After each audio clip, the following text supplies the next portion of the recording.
Alam mo.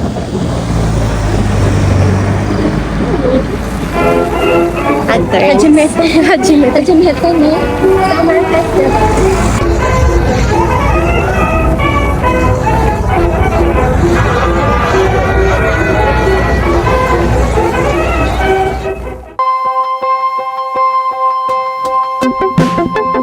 Natsu Matsuri na naman sa Japan. Natsu means summer at ang ibig sabihin naman ng Matsuri ay festival. Ganto postura dito pag summer, nasa labas pati mga introverts tulad ko. Usually, tahimik lang at nasa bahay lang pero kapag summer festival na, nakikihalubilo din para makakain ng street foods, mamasyal, manood ng fireworks at makaselebrate sa mga hapon. Bongga! For years, nahirapan akong tanggapin na introvert talaga ako. I used to think na pag introvert ka, you lack confidence at hirap kang makihalubilo. Pero ina-assess ko sarili ko and it turns out na confident akong tao and I enjoy socializing and spending time with people I'm comfortable with. Totoo yan. Gaya na lang ngayon dito sa Summer Festival, kasama ko mga co-teachers ko at nakakasalamuha ko din iba kong estudyante. Pero pagkatapos nito, kailangan ko lang ulit ng alone time at makapag-recharge. Isa sa mga pinaka-aabangan ng lahat sa Summer Festival sa Japan ay yung mga food stalls. Hindi kompleto ang Matsuri experience kung wala ang mga to. Totoo yan. Pagpasok mo pa lang sa festival, matatakam ka agad kasi sasalubong na agad sa'yo yung iba't ibang pagkain like takoyaki, grilled squid, karage, kakigori, grilled corn, at madami pa. Arigatou gozaimasu. Thank you. Isa akong introvert having so much fun sa summer festival. Wild. Ibig sabihin, introverts gaya ko can step outside their comfort zone. Ang pagiging introvert ay more about kung paano ka nagre-recharge at hindi kung gaano ka kadalas makipag-socialize. Bukod sa food stalls, inaabangan din ng marami ang drum performance o ang tinatawag nilang taiko. Isa sa mga pinaka-exciting na part ng Natsu Matsuri ang taiko drum performance. Hindi naman kami familiar sa traditional Japanese music pero mapapatingin at mapapahinto ka talaga para manood because of its powerful beats.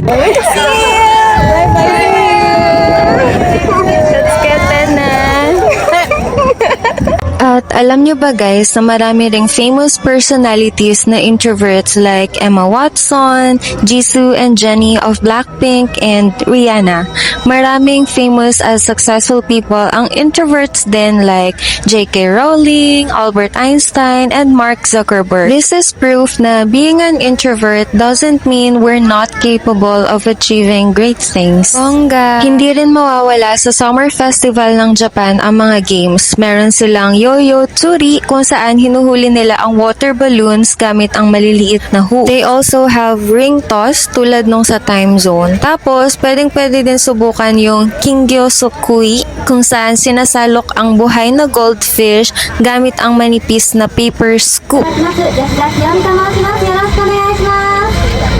Habang nag-iikot, kapansin-pansin din ng mga taong naka-yukata. Yukata ay traditional na kasuotan dito sa Japan. Unlike kimono, mas magaan at mas simple itong isuot kaya swak na swak sa mainit na summer weather. Swak na swak. You'll notice the patterns like flowers, fireworks, fans, waves, at iba pang traditional Japanese motifs. In this usually black and white town, summer brings a different kind of color and energy. Balik tayo sa kung paano ko natutunang i-embrace ang pagiging introvert ko. You know guys, hindi porket introvert ka, kailangan mong i-box ang sarili mo sa isang certain personality. Nung bata pa ako, palagi akong sinasabihan na wala akong mararating kasi mahiyain ako masyado at tahimik most of the time. Pero I realized na hindi naman ako mahiyain. That's just what they thought about me and eventually pinaniwalaan ko din at some point. Totoo yan. I know myself better now. I'm not shy. Minsan siguro o may mga pagkakataon pero generally, I'm not a shy person. I'm an introvert who can talk, socialize, and have fun. I just need my alone time pagkatapos. I love my own space. I love quiet time. Small talk is okay, pero kaya kong walang tulugan pag deep talks na. Hi! Ano yung isang bagay tungkol sa'yo na sana maintindihan ng ibang tao? Isa rin sa mga masasayang part ng Natsumatsuri ang mga traditional dance performances like this one. Yes. Mga kapwa English teachers ko to. Di ako sumali guys kasi wala naman akong talent dyan. Look at them, ang graceful nilang sumayaw. Pag ako yan, wag na lang B.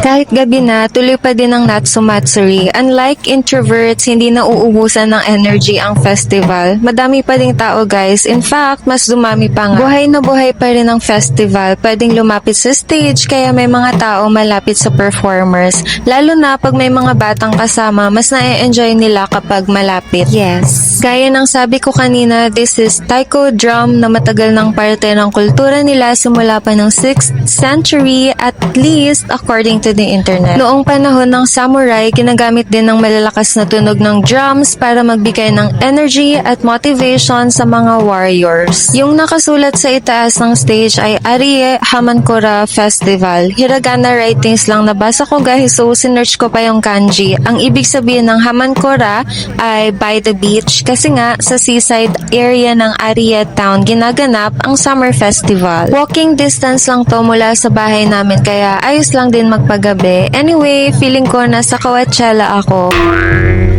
Japan version, bakit? Imagine being by the beach at night surrounded by festival lights. Wow! Bahagi din ng Natsumatsuri ang lantern floats na buhat-buhat ng mga kabataan. So, habang naglalakad sila guys, may kasamang music, chanting, at energy from the crowd. Ang ganda lang makita kung paano nagtutulungan ang community para mapanatili ang ganitong local tradition na punong-puno pa din ng Japanese summer spirit. Ayan, palayo na sila and the lanterns are slowly disappearing into the distance.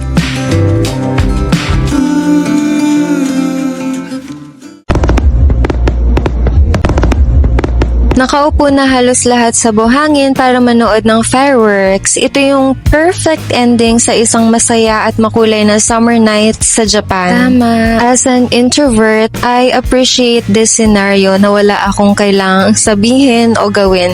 I can simply watch the fireworks and let the sky speak at tahimik lang akong manonood. Lahat tayo may social challenges, introvert ka man o extrovert. Some people hate their accent, some people hate their feet. Introvert or extrovert, may kanya-kanyang social situations. Yes. Sa mga kagaya kong introvert, you're cool. You're pretty cool. You can achieve great things. Introversion is not a sickness or a problem na kailangan pagalingin o baguhin. It's simply part of who we are at walang mali doon. I love this quote by Eckhart Tolle. When they define you, they are limiting themselves. So, it's their problem. No need to hurry, no need to sparkle, no need to be anybody but oneself. When my doubts